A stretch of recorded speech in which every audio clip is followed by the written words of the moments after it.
এয়া গুৱাহাটীৰ জোনালীস্থিত জুবিন গাৰ্গ ষ্টুডিঅ'।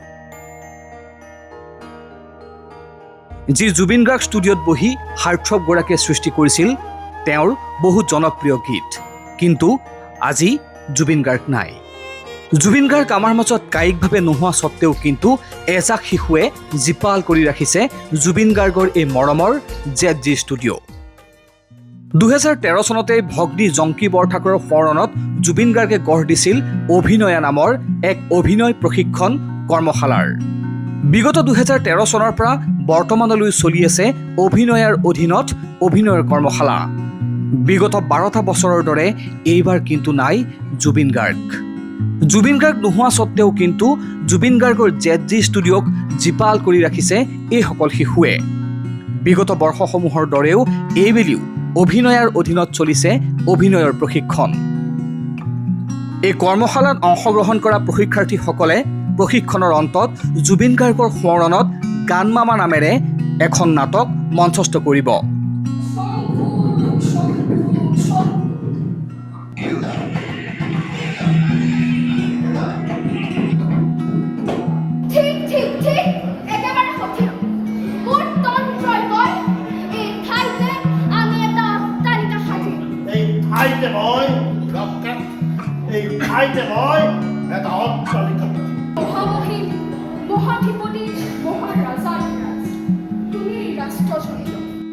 নাটখনৰ পৰিচালক সঞ্জীৱ বুঢ়াগোহাঁয়ে জানিবলৈ দিয়া মতে জুবিন গাৰ্গৰ পশু পক্ষীৰ লগত থকা যি প্ৰেম তাক অনন্যভাৱে উপস্থাপন কৰা হ'ব এই নাটখনত। নাটকখনৰ নাম ৰখা হৈছে সেয়ে গান মামা।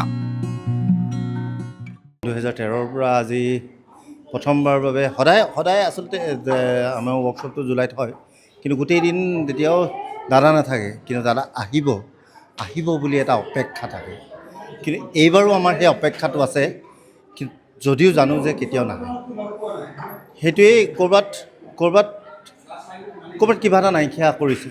কি নাইকিয়া কৰিছে সেইটো বুজাই দিবতো নোৱাৰোঁ, কিন্তু কিবা এটা নাইকিয়া কৰিছে। সেই অপেক্ষাটো ক'ৰবাত অন্ত হৈছে বুলি ঠিক নকওঁ, কিন্তু জানিও সেই মানি ল'ব পৰা নাই যে সেই অপেক্ষাটো আমাৰ অন্ত হয়।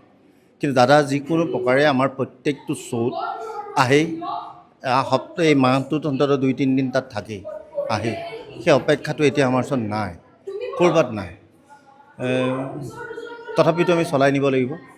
দাদাৰ যিটো নিজৰ ভনীয়েকক লৈ জংকীবাক লৈ যিটো সপোন দেখিছিলে, সেই সপোনটো আমি আগবঢ়াই নিবলৈ চেষ্টা কৰিম। আমি অভিনয় পৰিয়ালে নিশ্চয় চেষ্টা কৰিম, আৰু দাদাৰ এই সপোনটো কেতিয়াও আমি হেৰাই যাবলৈ নিদিম। নাটকখনৰ নাম হ'ল গান মামা। আৰু এটা কথা কওঁ যে দাদাই বিভিন্ন সময়ত বিভিন্ন জন্তু পুহিছিলে। সকলোৱে জানে যে বান্দৰ এটা পুহিছিলে, তেনেকৈ ভাটৌ এটা পুহিছিলে, বগলী এটা পুহিছিলে। আমি এইবাৰ নাটকখন তেনেকৈ সেই জন্তুখিনিক লৈ পেলাই আৰম্ভ কৰিবলৈ লৈছোঁ। সেই জন্তুৰে মনৰ কথা আমি ক'ব বিচাৰিম। হয়তো ক'ৰবাত সেই জন্তুৱে আমাৰ মনৰ কথাই জন্তুৰ মুখেৰে আমি কোৱাবলৈ বিচাৰিম। বিগত 13টা বছৰে যিসকল প্ৰশিক্ষাৰ্থী আৰু তেওঁলোকৰ অভিভাৱক অভিনয়ৰ সৈতে জড়িত হৈ আছিল, আজি জুবিন গাৰ্গৰ কায়িক অনুপস্থিতিৰ পাছতো কিন্তু গৰিমা শইকীয়া গাৰ্গ লগতে অভিনয়া পৰিয়ালক এৰি দিয়া নাই পূৰ্বৰ প্ৰশিক্ষাৰ্থী তথা অভিভাৱকসকলে, যাৰ সাহসত লগতে জুবিন গাৰ্গৰ অদৃশ্য শক্তিৰ বলত আজি অভিনয়াক জীপাল কৰি ৰাখিবলৈ সক্ষম হৈছে গৰিমা শইকীয়া গাৰ্গে। নাই শব্দটো নকওঁ, জুবিন আছে, সৰ্বত্ৰ বিৰাজমান কাৰণেই চলি আছে। নহ'লেতো মই কৰিব নোৱাৰিলোহেঁতেন, কাৰণ তেওঁৱেই আৰম্ভ কৰা, তেওঁৱেই মানে সদায় চলাই নি আছে, আৰু আজিও তেওঁৱেই চলাই নি আছে। আচলতে আমি মাত্ৰ মাধ্যমহে ক'বলৈ গ'লে, আৰু সেই শক্তিখিনি তেওঁ প্ৰদান কৰি আছে। সেইকাৰণে তেওঁ সৰ্বত্ৰ বিৰাজমান ইয়াত, আৰু তাতে এইটো ZG ষ্টুডিঅ' ইয়ালৈ স্থানান্তৰিত কৰা হ'ল এইবাৰ অভিনয়ত। আগতেতো ৰাজগড়ত আছিলে, এতিয়া স্থায়ী ঠিকনা এটা অভিনয়ে লাভ কৰিলে এইবাৰৰ পৰা। এই ঠাইখন সদায় জীপাল হৈ থাকক, জুবিনে তেনেকৈ থাকিলে ভাল পায়।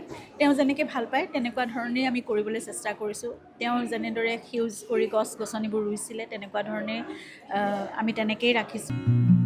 বিগত 13টা বছৰৰ যি নাট কৰ্মশালা লগতে প্ৰশিক্ষাৰ্থীসকলে আয়োজন কৰা যি নাটক, তাত গৈ উপস্থিত হৈছিলগৈ জুবিন গাৰ্গ। প্ৰতিগৰাকী কণ শিশুৰ সৈতে ধেমালি কৰিছিল জুবিন গাৰ্গে। প্ৰতিগৰাকীৰ লগতেই আত্মিক সম্পৰ্ক গঢ়ি তুলিছিল হাৰ্টথ্ৰবগৰাকীয়ে। কিন্তু আজি অসমীয়াৰ প্ৰাণৰ শিল্পী জুবিন গাৰ্গ আমাৰ মাজত কায়িকভাৱে নাই। জুবিন গাৰ্গক সুঁৱৰি আৱেগিক হৈ পৰিল অভিনয়ৰ প্ৰাক্তন প্ৰশিক্ষাৰ্থীৰ লগতে বৰ্তমান প্ৰশিক্ষণ গ্ৰহণ কৰি থকা শিশু।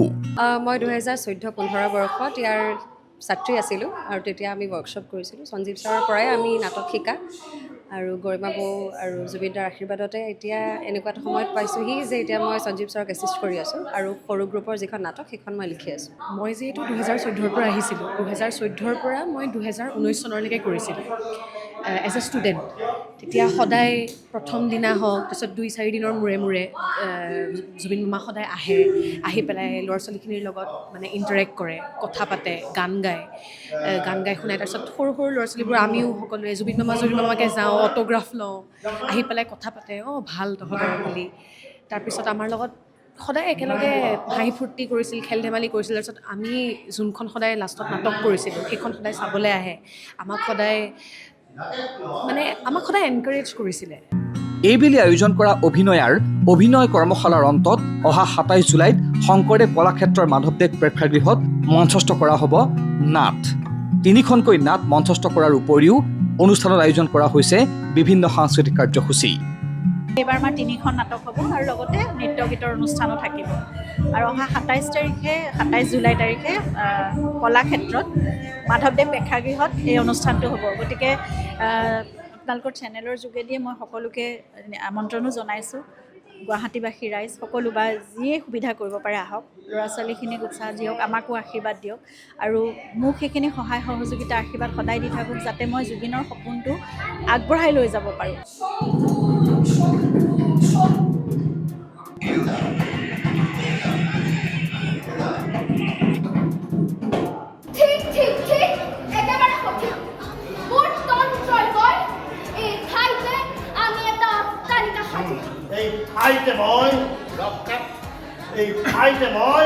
এটা অট্টালিকা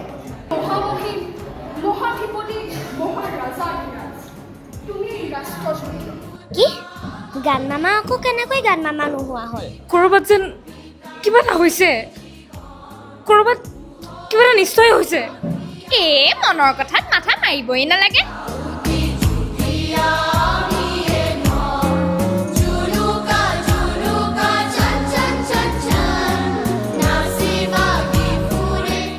bureau report, the web today.